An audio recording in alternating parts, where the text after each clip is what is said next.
الحمد لله نحمده ونستعينه ونستغفره ونؤمن به ونتوكل عليه ونعوذ بالله من شرور أنفسنا ومن سيئات أعمالنا من يهده الله فلا مضل له ومن يضلل فلا هادي له وأشهد أن لا إله إلا الله وحده لا شريك له وأشهد أن سيدنا ونبينا ومولانا محمدا عبده ورسوله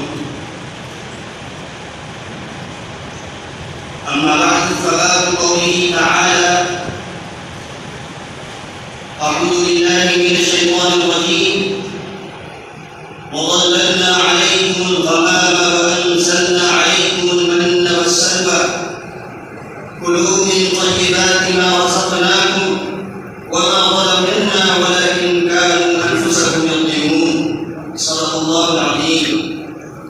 قال مجاهد المن الصلوى والسلوى الطيب. وقال الإمام البخاري حدثنا أبو نعيم قال حدثنا سفيان عن عبد الملك عن عمرو بن حريث عن سعيد بن زيد رضي الله تعالى عنه أنه قال قال رسول الله صلى الله عليه وسلم الكمثة من المن وماؤها شفاء للعين. میرے محترم بزرگوں اور دوستوں، پچھلے 2 ہفتوں سے بخاری شریف سے کتاب التفسیر کی تشریح کا سلسلہ چل رہا ہے. آج اسی سلسلے کی یہ 30ویں کڑی ہے. میں امید کرتا ہوں کہ خطبے میں پڑھی گئی آیات و روایات کی روشنی میں جو معاملات پیش کی جائیں گی اور جو باتیں آپ کے سامنے رکھی جائیں گی ان کو دل کے کانوں سے سنیں گے، ٹھنڈے دماغ سے سوچیں گے، سمجھیں گے، ان پر عمل کرنے کی کوشش کریں گے اور آگے بھی شیئر کریں گے انشاءاللہ. سامعین محترم، امام بخاری رحمۃ اللہ علیہ کی جامع ترجمۃ الباب یعنی ہیڈنگ میں ایک آیت کریمہ کا ٹکڑا ذکر کیا ہے جس میں بنی اسرائیل کا تذکرہ ہے.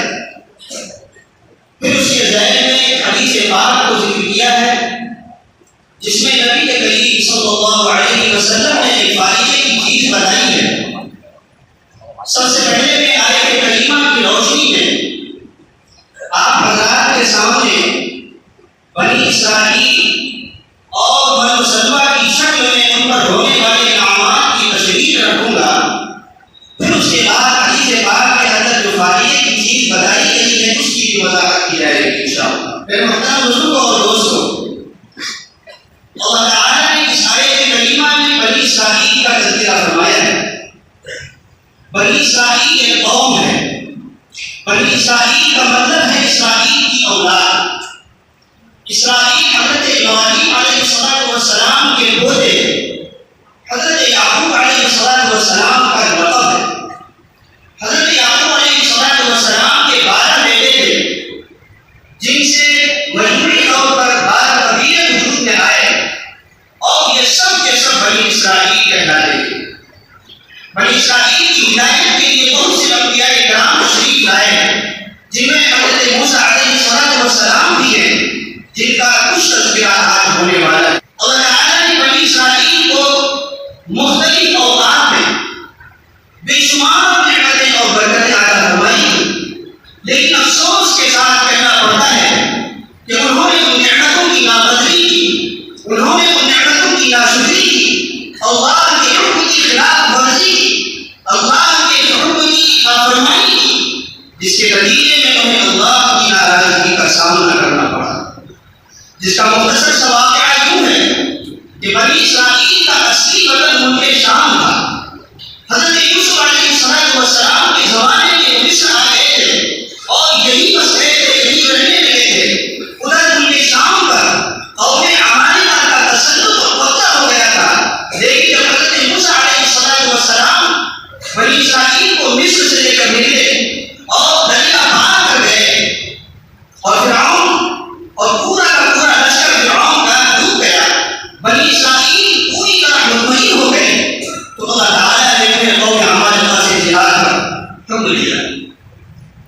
کہ جاؤ قوم عمالقہ سے لڑو اور جہاد کرو اور اپنے بدن اصلی کو ان کے قبضے سے چھڑاؤ۔ چنانچہ بنی اسرائیل اس ارادے سے مصر سے نکلے بھی، لیکن جب ان کے حدود کے قریب پہنچے تو ان کو علم ہوا، ان کو معلوم ہوا کہ قوم عمالقہ کوئی ہلکی پھلکی قوم نہیں ہے، کوئی معمولی قوم نہیں ہے۔ عمالقہ تو بڑی زبردست قوم ہے، عمالقہ تو بڑی طاقتور قوم ہے، اس کا مقابلہ کرنا ہمارے بس کا نہیں ہے۔ چنانچہ وہ ہمت ہار بیٹھے اور سیدھے جہاد سے انکار کر بیٹھے۔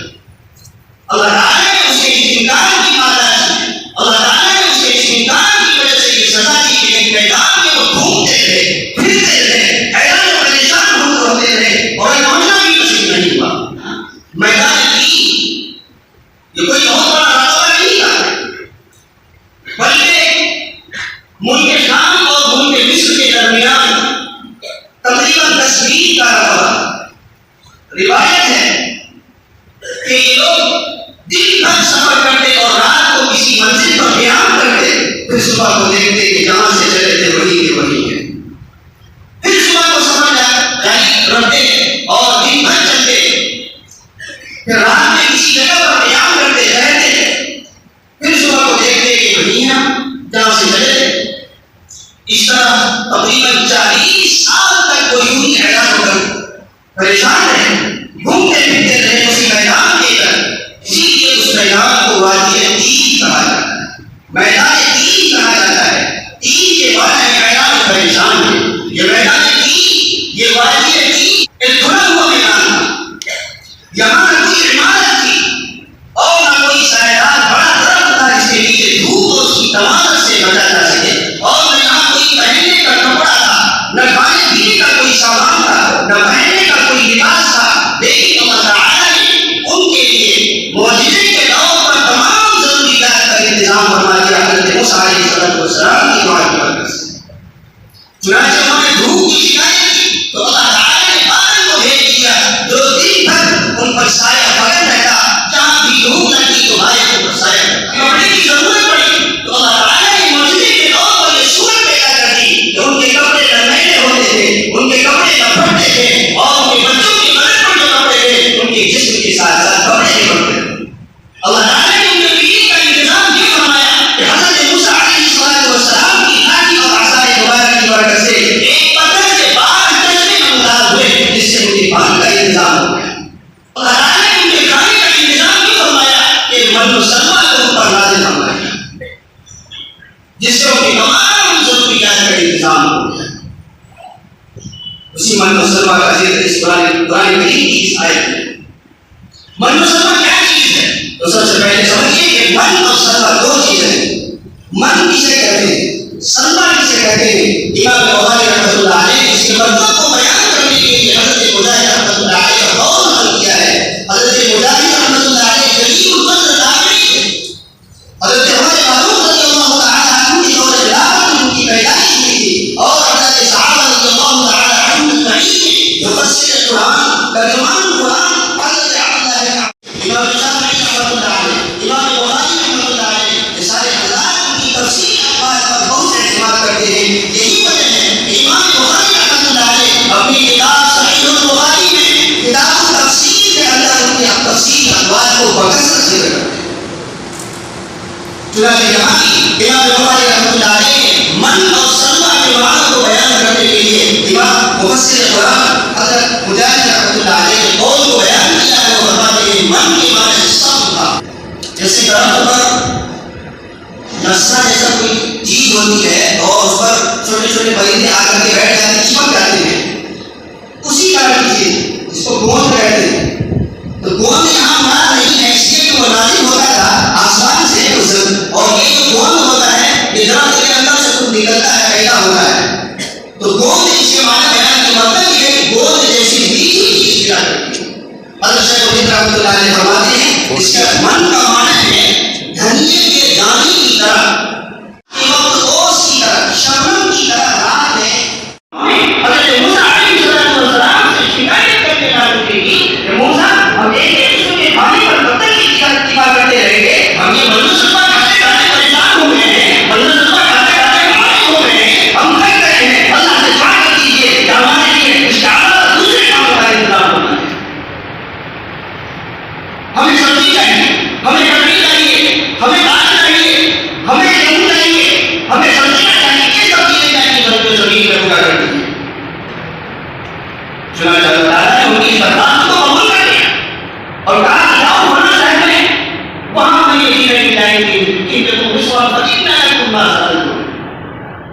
وہ شہر کون سا تھا؟ اس میں دو قول ہیں. ایک قول کے مطابق وہ شہر بیت المقدس تھا اور دوسرے قول کے مطابق ملک شام میں علیحہ نامی بستی تھا. بہرحال جو بھی ہو وہاں جانے پر ان کو حکم ہوا کہ وہاں جا کر یہ ساری چیزیں تم وہاں حاصل کر سکتے ہو، لیکن دو باتیں ذہن رکھنا. دو باتوں کا تعلیم یہ حکم بنایا کہ ان دونوں باتوں کو کیا مان لو، اس کو کبھی مت چھوڑنا اور معاف نہیں کریں گے. کہا کہ جب جاؤ تم بستی میں داخل ہو تم کہتے تمہیں جانا، اس کا مطلب ہے توبہ ہے، توبہ یا اللہ معاف کر دیجیے ہم سے غلط ہو. اور دوسری بات یہ بتائی کہ جب تم اس بستی میں داخل ہو تو سجدہ کرتے ہوئے جا. لیکن بنی اسرائیل وہی جو ان کی فطرت میں لاپرواہی تھی، گمان میں کہاں دینے والے قوم تھی. چنانچہ جہاں بھی انہوں نے مخالفت کی، اللہ کے حکم کی خلاف ورزی کی، کہ انہوں نے حقیقت کہنے کے بجائے حقیقت کی اشاعت کہنے لگے کہ بعض میدان مزاح اور تبسم کے طور پر کریں. اسی طرح سجدہ کرتے ہوئے داخل ہونے کے بجائے سلیم کے بعد گھسٹتے ہوئے داخل ہوئے. کہنے کا خلاصہ یہ ہے محترم بزرگوں اور دوستوں، بنی اسرائیل کو اللہ تعالیٰ نے حکم دیا تھا، انہوں نے اس حکم کی خلاف ورزی. بنی اسرائیل کو اللہ تعالیٰ نے مختلف قسم کے انعامات سے نوازا تھا، مختلف قسم کی نعمتوں کی بارش کی ان پر، لیکن اس قوم نے اللہ کی نعمتوں کی ناشکری کی، اللہ کی نعمتوں کی نافرمانی کی، اللہ کے حکم کی خلاف ورزی کی، جس کی وجہ سے بنی اسرائیل ذلت و پستی اور غضب الہی کے مستحق ہوئے. بنی اسرائیل کی یہ ناشکری، بنی اسرائیل کی یہ نافرمانی ہمیں ایک اہم سبق دیتی ہے، ہمیں ایک اہم پیغام دیتی ہے، ہمیں ایک اہم میسج دیتی ہے کہ اللہ کی دی ہوئی نعمتوں کی ناشکری نہ کریں. اللہ کی دی ہوئی نعمتوں کا ہمیں شکر ادا کرنا چاہیے، اللہ کی دی ہوئی نعمتوں کا صحیح استعمال کرنا چاہیے، اللہ کی دی ہوئی نعمتوں کو صحیح صرف کرنا چاہیے. یاد رکھیے، اللہ کی دی ہوئی نعمتوں کی جب بندہ ناشکری کرتا ہے، اللہ کی دی ہوئی نعمتوں کی جب بندہ نافرمانی کرتا ہے، تو وہ نعمتیں ثابت ہو سکتی ہیں، وہ نعمتیں ختم ہو سکتی ہیں، وہ نعمتیں چھن سکتی ہیں اور اللہ کی ناراضگی کا سبب بھی بن سکتی ہیں. اللہ تعالیٰ نے ہمیں بھی بہت سی نعمتوں سے نوازا ہے، اتنی نعمتوں سے نوازا ہے کہ ہم گننا چاہیں تو نہیں گن سکتے. وَإِن تَعُدُّوا نِعْمَتَ اللَّهِ لَا تُحْصُوهَا. اللہ تعالیٰ نے ہمیں دل دماغ دیا ہے، اس کا ہمیں شکر ادا کرنا چاہیے، اور اس کا شکر یہ ہے کہ ہمارے خیالات، ہمارے تصورات، ہمارے جذبات، ہماری آرزوئیں، ہماری تمنائیں، ہماری امنگیں اور ہمارے شوق نیک ہوں. ہمارا دل دماغ اس بات کا اعتراف اور اقرار کرنے والا ہو کہ ہمارے پاس جو کچھ ہے وہ اللہ کے فضل و کرم سے ملا ہوا ہے. اللہ تعالیٰ نے ہمیں صحت و تندرستی کی دولت عطا فرمائی ہے، اللہ تعالیٰ نے ہمیں جوانی کی دولت سے نوازا ہے، جس کا شکر یہ ہے کہ ہم اپنے جسم کو، ہم اپنے بدن کو، ہم اپنی جوانی کو عبادت اور نیک کاموں میں استعمال کریں. کچھ پتہ نہیں بزرگوں اور دوستوں، آج ہماری صحت باقی ہے، آج ہماری جوانی ہے، کل ختم ہو جائے گی، کل ہماری جوانی ممکن ہے نہ رہے، یہ تندرستی ممکن ہے باقی نہ رہے، کل ہمیں کہیں موقع نکلنے کے بعد پچھتانے کا سامنا نہیں کرنا. اسی لیے بخاری شریف کے اندر حضرت عبداللہ بن عباس رضی اللہ تعالیٰ عنہما کی روایت ہے، آپ علیہ الصلوۃ والسلام نے کیا فرمایا، نعمتان مغبون فیہما کثیر من الناس الصحۃ والفراغ. کہ دو نعمتیں ایسی ہیں جن کے بارے میں بہت سے لوگوں کو دھوکہ ہوتا ہے کہ ہمیشہ رہنے والی ہیں. ایک تندرستی کی نعمت ہے اور ایک فرصت کے لمحات. بزرگوں اور دوستوں، آج اللہ تعالیٰ نے ہمیں نوجوانی کی دولت سے نوازا ہے، آج ہماری تندرستی ہے، آج ہماری جوانی ہے. موقع کو غنیمت جانتے ہوئے اللہ کی عبادت میں، نیک اعمال میں اپنے آپ کو صرف کریں، ورنہ بعد میں پچھتاوا ہوگا. ایک حدیث پاک میں نبی کریم صلی اللہ علیہ وسلم نے ارشاد فرمایا، حضرت عبداللہ بن عباس رضی اللہ تعالیٰ عنہما کی روایت ہے کہ اغتنم خمسا قبل خمس، کہ پانچ چیزوں کو پانچ چیزوں سے پہلے غنیمت جان لو. شباب اپنی جوانی کو بڑھانے سے پہلے، اور صحت کا قبل سکتے اپنی تندرستی کو بیماری سے پہلے، وہ غنا کا قبل فقر مالداری کو مالداری اور پریشانی کے وقت آنے سے پہلے، وہ فراغ کا قبل سکتے فرصت کے لمحات کو مصروفیت سے پہلے، وہ حیات کا قبل موت زندگی کو موت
مال و دولت سے نوازا ہے تو ضرور خرچ کرنے کی موقع پر. ایسے ہی آخری بات، ہمیں اللہ تعالیٰ نے اولاد کی نعمت سے نوازا ہے، اس کی قدر کو پہچانے، اس کی اہمیت کو جانے. اولاد کی قدر کو ان لوگوں سے پوچھیے، اولاد کی اہمیت کو ان لوگوں سے پوچھیے جن کی شادی کے 2 سال ہو گئے، جن کی شادی کے 5 سال ہو گئے، جن کی شادی کے 10 سال ہو گئے، لیکن اولاد کی نعمت سے ان کی بہت بڑی کہانی. اولاد کی روشنی سے ان کا گھر ابھی بھی بن گیا ہے. اس لیے اگر اللہ تعالیٰ نے آپ کو اولاد کی دولت سے نوازا ہے تو ان کی قدر کریں، اس کا شکر ادا کریں. اور اس کا شکر یہ ہے کہ ہم ان کو اچھی تعلیم دلوائیں، ہم ان کو اچھی تربیت کی طرف توجہ دیں. اگر ہم نے ان کی تعلیم و تربیت کی طرف توجہ نہیں دی تو یاد رکھیں ہم جہنم کی آگ سے نجات نہیں پا سکتے. قرآن کریم میں اللہ کا ارشاد ہے، یا ایھا الذین آمنوا قوا انفسکم واہلیکم نارا وقودھا الناس والحجارہ. کہ لوگ اپنے آپ کو بھی جہنم کی آگ سے بچاؤ، اپنی اولاد کو بھی جہنم کی آگ سے بچاؤ. اس کا ایندھن لکڑی اور کوئلہ نہیں ہے بلکہ انسان اور پتھر. اس لیے لیکن معاشرے میں ہمارے دیکھا جاتا ہے کہ کتنے لوگ ہیں ایسے جو پکے سچے نمازی ہیں، جو بڑے متقی اور پرہیزگار ہیں، دیندار ہیں، صف اول کا اہتمام کرتے ہیں، روزے زکات کا اہتمام کرتے ہیں، ذکر و اذکار کی پابندی کرتے ہیں، تلاوت قرآن کا اہتمام کرتے ہیں، غزے کے ہر نیک کام کا اہتمام کرتے ہیں، لیکن اولاد کی تعلیم و تربیت کی طرف توجہ نہیں ہوتی، بلکہ ان کے مستقبل کے، ان کے کیریئر کی فکر تو ہوتی ہے، دنیا کی فکر تو ہوتی ہے. تو ان کے پاس بینک بیلنس ہو جائے، ان کا کیریئر اچھا ہو جائے، ان کے پاس بننا ہو جائے، لیکن اگر فکر نہیں ہوتی ہے کسی چیز کی تو صرف دینداری کی فکر نہیں ہوتی ہے. ایک صاحب کا اللہ کا یاد رکھیے، اللہ کا قانون ہے، اللہ کا دستور ہے کہ خالق کو خوش کرنے کے بجائے جس مخلوق کو آدمی خوش کرتا ہے اللہ تعالیٰ اسی مخلوق کو اس پر مسلط کر دیتا ہے. اب دیکھیے ہماری سوسائٹی میں، ہمارے معاشرے میں کہ اولاد والدین کے سر پر مسلط ہے، گالیاں دیتی ہیں. کیوں؟ اس وجہ سے کہ ہم نے ان کے مستقبل کی فکر کی، ان کی دنیا کی فکر تو کی لیکن دین کی فکر نہیں. حضرت مفتی تقی عثمانی صاحب رحمۃ اللہ علیہ فرماتے ہیں کہ ہمارے جاننے والے تھے، بڑے دیندار تھے، لیکن انہوں نے ماڈرن ایجوکیشن دیا کہ اولاد کو ایک اچھی جاب بھی دی گئی تو بڑے فخر سے کہنے لگے کہ ہماری اولاد کو اعلیٰ تعلیم حاصل کر کے جاب کو حاصل کر دیا ہے. لیکن ذرا سی بات ہے کہ بے دین سا ہو گیا ہے. کتنے ہنڈیاں بنا دیتے ہیں. اس کا مطلب ہے ان کے نزدیک دنیا مقدم ہے، دینداری مقدم نہیں ہے، دینداری پیچھے. یہ تو ایسا ہی ہو گیا جیسا کہ ایک صاحب کا گاؤں میں انتقال ہو گیا تو لوگوں نے سمجھا کہ وہ جو ہے سکتا نہیں پائی ہمارے لیے ڈاکٹر کا دعوت خاص کرا. چنانچہ ڈاکٹر کو لایا گیا، 2 دن چکر بڑھیا سے ہم کیا کر پورے بدن کو جان کے کھا بالکل ٹھیک ہے صاحب، بالکل ٹھیک ہے، سب سے لے کر پیر تک سارے آلات درست ہے. ذرا سی بات ہے کہ جان نہیں. اب بتائیے جان کے بغیر کوئی انسان کہلاتا ہے؟ لاش کہلاتا ہے، انسان ہی نہیں کہلاتا. فوراً ہی اس کا نام چینج ہو جاتا ہے، بدل جاتا ہے، وہ انسان نہیں، لاش کی روح کا حصہ آ جاتا ہے. ایسے ہی اگر ہم نے دنیا کی فکر کی، دینداری نہیں کی، آج ایسا ماحول ہے کہ کفر و ارتداد کا ماحول ہے، الحاد و بے دین کا ماحول ہے. اگر ایسے ماحول میں ہم نے اولاد کی تعلیم و تربیت کی طرف توجہ نہیں کی تو یاد رکھیے اللہ کی پکڑ سے ہم نہیں بچ سکتے. ہمارا اپنا عمل ہمیں نجات نہیں دلا سکتا. اللہ تعالیٰ ہم سب کو عمل کی توفیق عطا فرمائے. اخیر میں اس بات کے ذیل میں امام بخاری رحمۃ اللہ علیہ نے حدیث جو ذکر کی ہے وہ بتا دیتا ہوں، اس کے بعد اپنی بات ختم کرتا ہوں. حدیث بات ذکر کی ہے حضرت امام بخاری رحمۃ اللہ علیہ نے ابو نعیم سے، انہوں نے سفیان سے، انہوں نے عبد الملک سے، انہوں نے عمرو بن حریث سے، اور انہوں نے صحابہ رسول حضرت سعید بن زید رضی اللہ تعالیٰ عنہ سے. وہ فرماتے ہیں کہ نبی کریم صلی اللہ علیہ وسلم نے ارشاد فرمایا الکمۃ من المن ومالها شفاء للعين. اماں کے معنی ہے گھنگی. گھنگی آپ اسلام فرمائے گھنگی من میں سے. گھنگی کو سانپ کی چھتری بھی کہا جاتا ہے جو برسات کے موسم میں اگا کرتی ہے. یہ پودا ہے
کا پانی بھی آپ نچوڑ کر کے ڈال کر کے آنکھوں میں تکلیف اگر ہو رہی ہے ڈال کر کے شفایات حاصل کر سکتے ہیں. اللہ نے نبی فرمایا کہ شفا ہوگا کے ساتھ استعمال کریں. لیکن یہ بات ذہن میں رکھیے ڈھونڈی دو طرح کی ہوتی ہے. میں نے دونوں کی تصویر دے رکھی ہے آپ کو دکھانے کے لیے, لیکن کہاں رکھ کے دکھا نہیں سکتا. برحال آپ جانو کہہ رہا ہوں میرے خیال سے ایک لال قسم کی ہوتی ہے اور ایک سفید ہوتی ہے.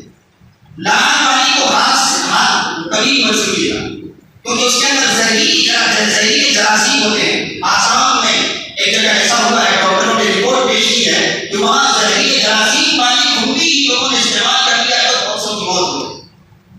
اس سے سفید والی کھنڈی کو استعمال کرنا ہے, اس کے اندر اللہ تعالیٰ نے شفا رکھی ہے, وہی مفید ہے آنکھوں کے لیے. اللہ تعالیٰ ہم سب کو عمل کی توفیق عطا فرمائے. وآخر دعوانا الحمد للہ رب العالمین.